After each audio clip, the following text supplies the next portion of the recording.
We are charting the higher octave with Cyborg Amok on the show again. I have Greg and Brydon back on. Hi, guys. So good Hey, to see how you. are you? The last time you were here was a couple of years ago. I Yeah, think it was in between your first release and the second, sometime around there. yep, And yep. I was just saying, Brydon is has grown. It's not, Yes. Yeah, hey, I, I I've mean, been told. yeah. He's grown up. I've been told I've grown up. I'm not mentally. I'm not sure, but physically, I've been told yes. no, I mean, you can tell from, when you interview somebody, right? A couple of years won't show if you're talking to somebody in their later age or in the but a younger, when you're young, you can see it easy. Yeah. So I can see that you've grown. I mean, it's just amazing how time flies. Mhm. I see it in that the I see it in how he looks, but more than anything, I see it in how he has more of a mind of his own. Makes That's great. sometimes makes decisions, and I'm like, all right, well, I can't argue with that, but that's an adult decision, and Well, that's it something does backfire on you sometimes. sometimes, sometimes. No, Yeah, and now that we were talking about your first album, which is your self-titled album, yeah. and then you had a second one that came out in 2022. Etiam, yeah, Yeah, I had Etiam. And then now you have this new one that's going to be released next year. It's called Pins and Needles, yeah. which I'm really excited about. I heard a few tracks, and it looks like it's going to be a great album, especially with the amazing guitar player and bassist that you have in the background, and Yes. your vocalist. Of course, both of you sharing the vocals on this, right? And, Yeah. Yeah. For the most, yeah. I mean, one of the things that we do is I still do most of the vocals on Cyborg Amok. We've done a couple things with Brydon. Like I said in the past, we did the Cars cover, which Brydon yeah, sang. He sang it so much better. I mean, and he also wrote us the song "Why Not" that he wrote for himself, and I'm like, holy mackerel, that's a great song. So we did that with him, and that's the bonus track on the album at the end of it. mm, The other songs on the album, there's two that released, are Cellophane Grind, which was released in August, and now today we released When Animals Have Guns, which we can talk about. yeah. But It's released today. That's right. Today is November 10th, so it yep, came out today. And yeah, and that song is really made for the club. I mean, it's really Yes. yeah, a great Yes. beat. Very, Uh, very, very much. yeah, cellophane grind. That's what it's called. And then when animals have guns, released today, the second release. And why not? Like we talked about earlier, there's two There are. versions of it. Yeah. And So and Biden, you want to talk up? So you wrote that, right, I Biden? did. I Okay. wrote that back, I want to say between junior year and senior year of high school. I was just over the summer. I just happened to be sitting around, not just sitting around writing music all day. So that was one that kind of came out, and it was like some kind of jive between an indie pop song and a mainstream pop song and indie rock. Because I've been a big fan of artists like Dayglow and Wallows and Yacht Club. So that song kind of came out of that, but Mhm. that the first version of it is a very, very heavy indie pop song about two people kind of in a relationship, kind of breaking it off, and both people kind of being like, well, we both kind of sucked at times in it. So it's very personal, but it's also, I think, a really, really fun tune that you can really just chill to, but also has a deeper meaning. Mhm. And then the second version is a more goth take on Okay. it. Heavier, a lot heavier guitars, a lot heavier synths, and a lot more aggressive vocals. Okay, and that one is not released yet.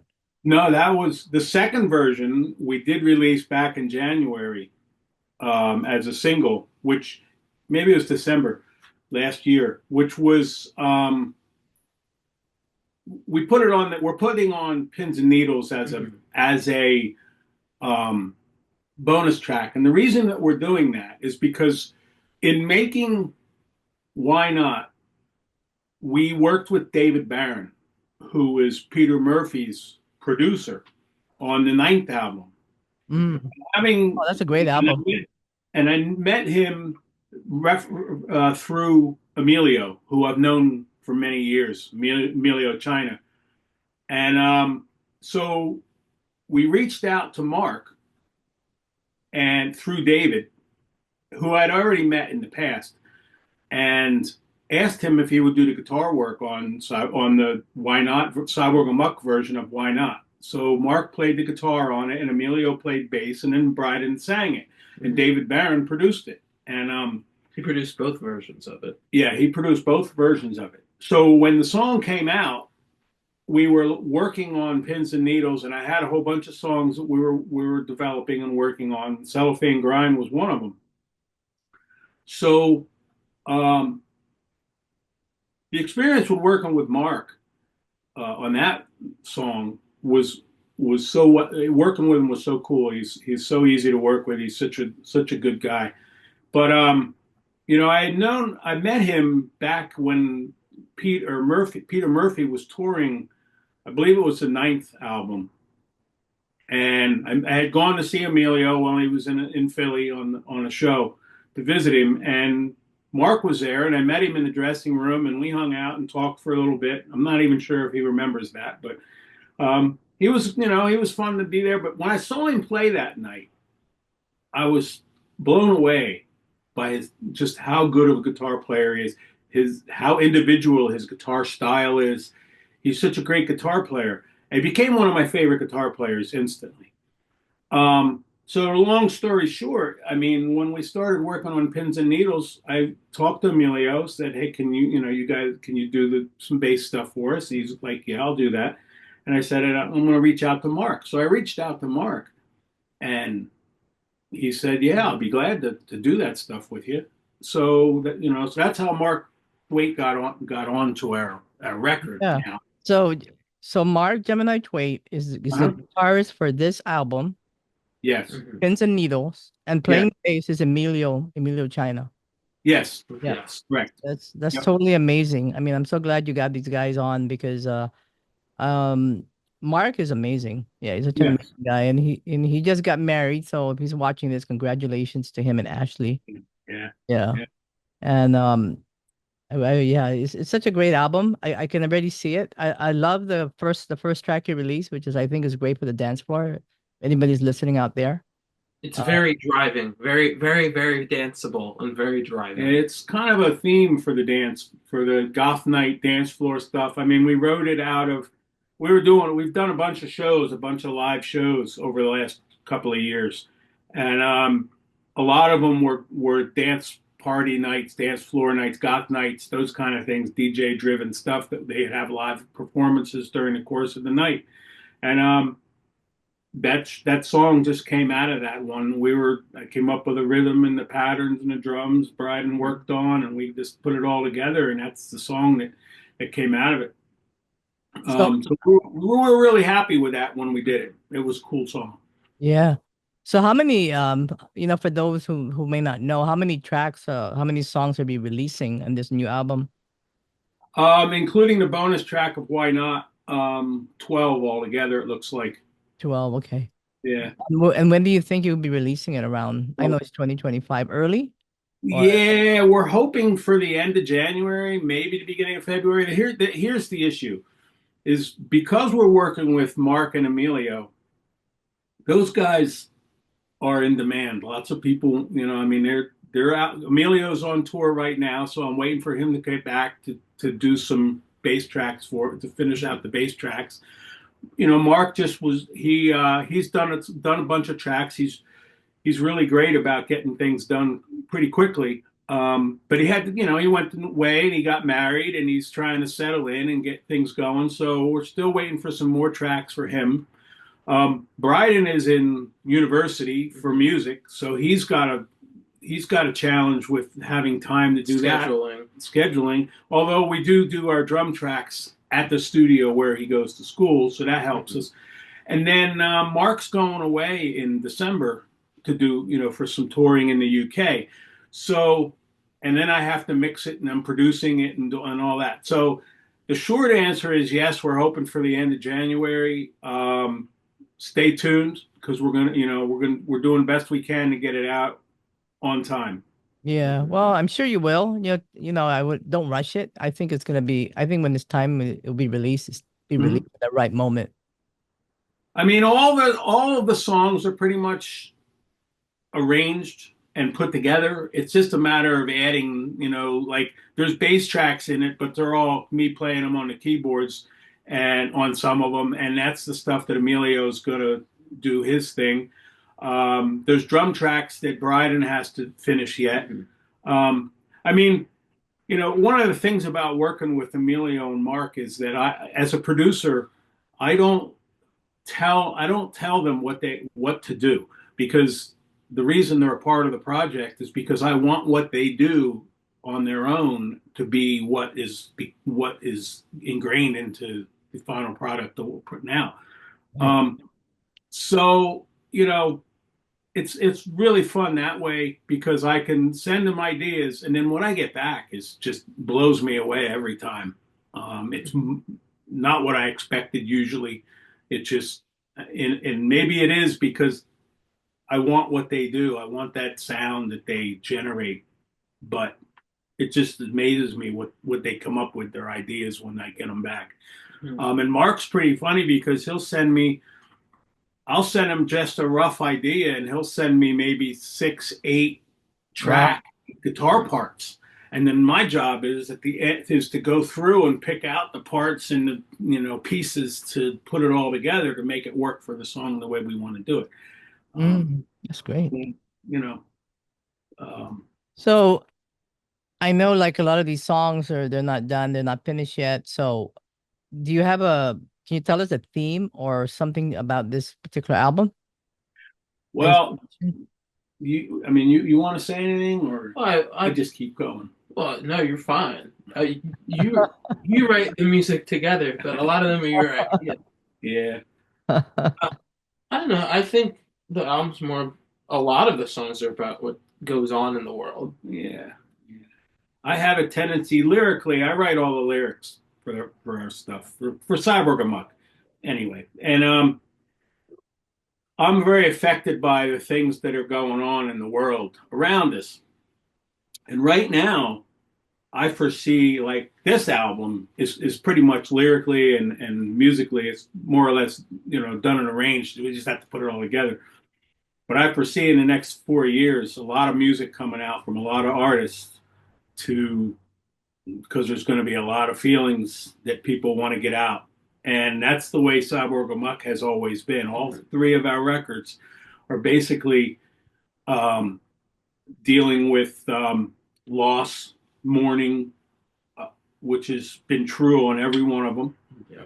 I don't want to say political ideas, but just general socio ideas that are out there, things that I see on the news, things that I hear about, things that people are talking about.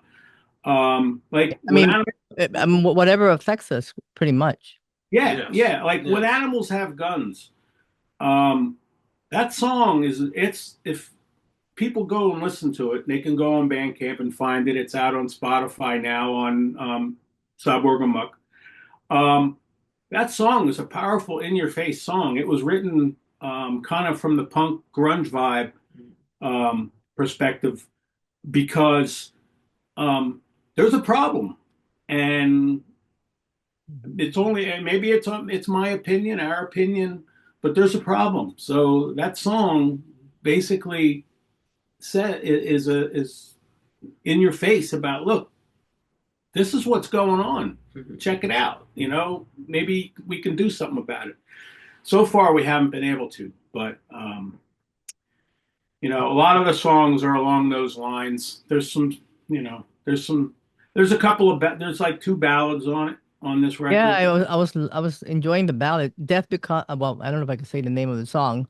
Never mind. No, I won't say anything. That's okay.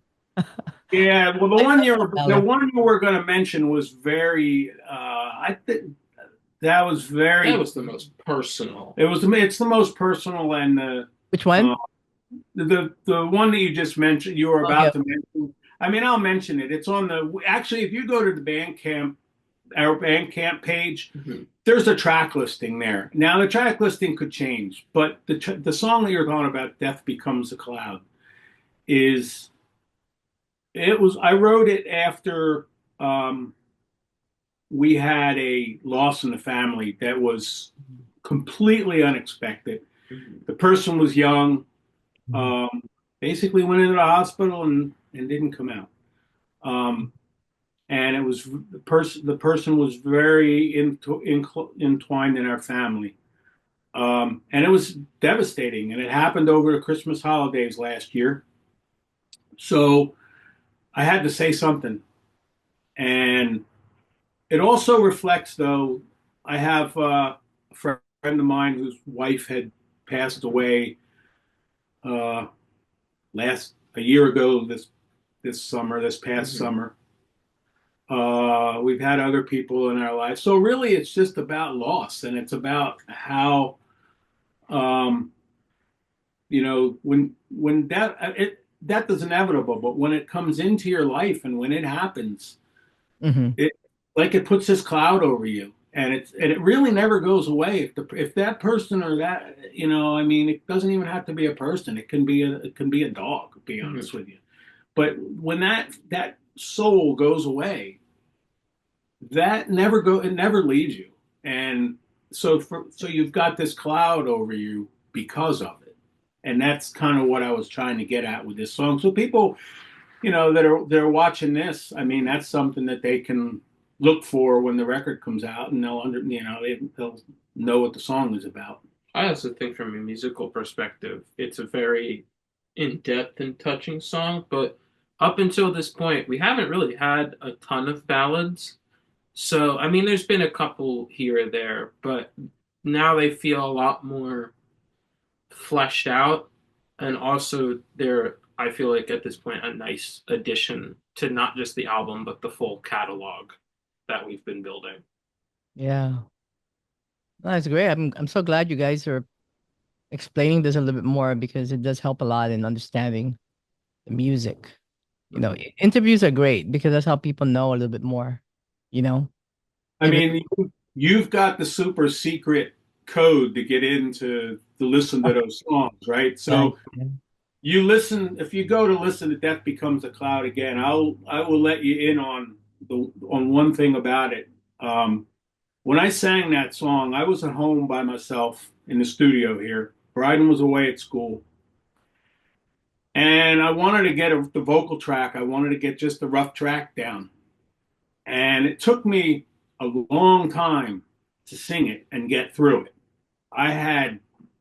It was very difficult to sing it. Finally, I got all the way through it.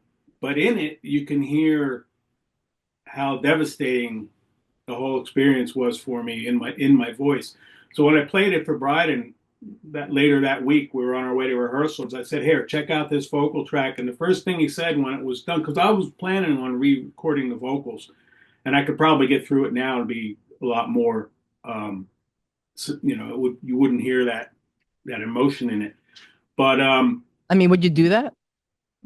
Brydon, no, I'm not going to now. Yeah, I think Brydon. I told him don't re-record it. Yeah, no, I agree. Don't re-record it because it's that moment.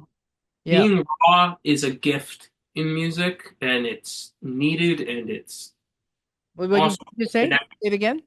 Being raw in music is a gift, and people connect with it, and two, I mean, it's just, if you want to write music and be true and be truthful in your music, then you would keep something like that in there. Yeah, there you go. That's words of wisdom there from your son. Yeah, well, he goes to music I agree. school. Now every time I turn around, he's telling me something that I hadn't thought about. But the other side of it is generationally. He comes from a more current time than I do. So the music he listens to and the things about, just in general are, he has a different perspective. But because we're father and son, and we're close, we help each other that way. Mm-hmm. But yeah, I get a lot of, I learned more lessons than I ever thought I would from yeah. Well, I mean, it's time about time I repay you for all the lessons you've given me, Good or bad. good or bad. Um, Brydon, you're also you were mentioning earlier that you're in school for in the music school, right? Yes, Speaking of yes. what's that like music? I'm in school as a jazz performance major. Oh, okay. So as a drummer. So all my classes are basically centered around just learning about the language and style of jazz. That's great. Wow, that's great. I'm glad your dad. I mean, I know your dad has a lot to do with this one too. So, Oh yeah. I mean, I'm just thankful that there's many parents out there that would, tell you, oh, you got to go be a finance major, you have to go be a lawyer, a doctor, whatever. And I have total respect for anyone who would go into those fields because I could not.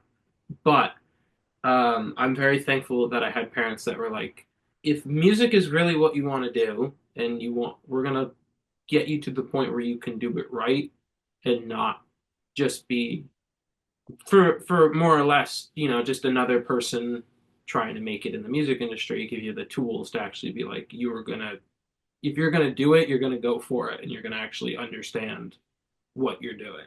hmm yeah, I agree. Yeah, you got to follow your heart, right?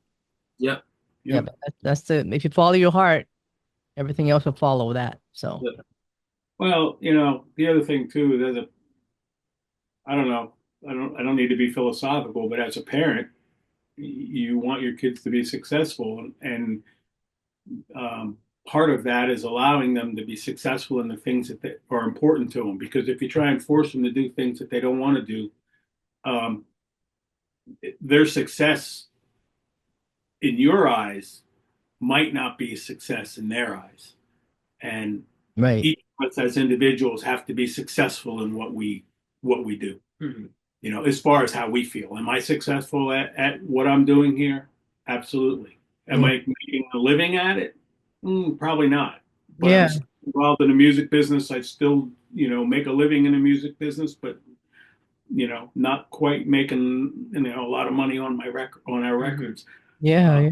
I mean, you did the right thing because if you force somebody to do something they don't want to do, they might have resentment in the end, and then that's just not going to work. So, right. yeah, you did the right thing. Great dad. Yeah. Guess a Yeah. great dad, great father Uh, duo. yeah. All right. Yeah. You did Well, all right. well, another thing, I have to mention the cover of the Cars, which is just a great song. And I know you have another one, Golden Years, in the second Yeah. album, Yes. Yep. Yes. which is your Yep. own. You kind of put your own version to David Bowie's classic song, and that's great too.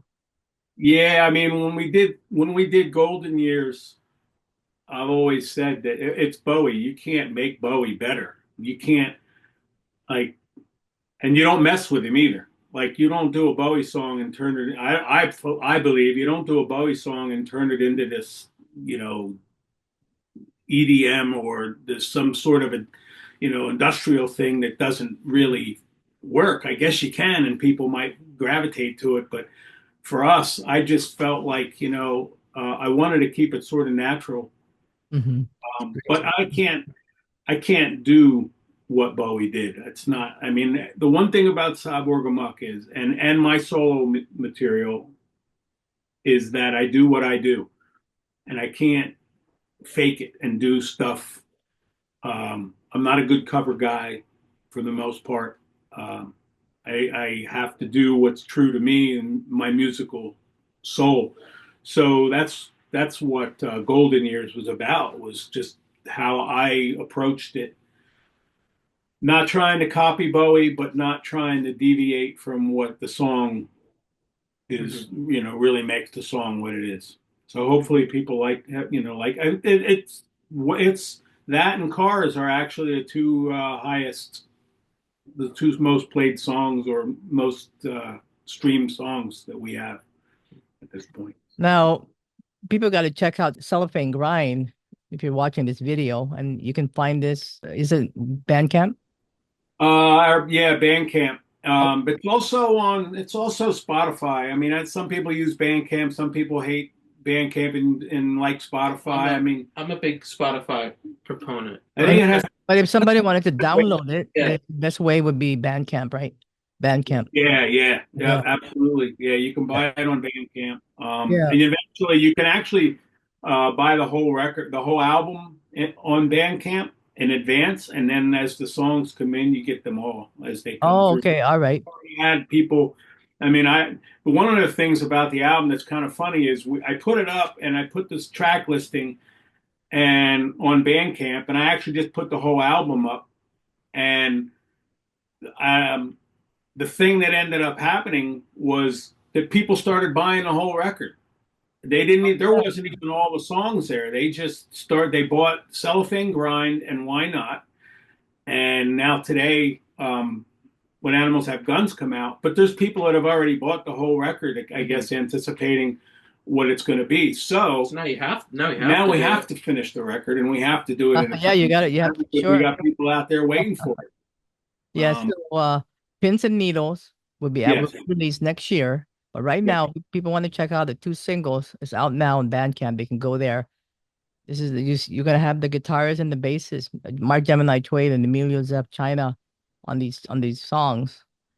So opportunity. And I think the easiest way to find the Bandcamp, because our Bandcamp page, I forget what the tag for it is to get it, but it's not Cyborg Amok because it goes through the whole record. Your name. Greg Bullock Music, I think, is what I changed. Yeah. But people, I mean, people can find it if they put Cyborg on and just go to Bandcamp and put your name in Cyborg. They'll find it. Yeah, and the other thing is Google.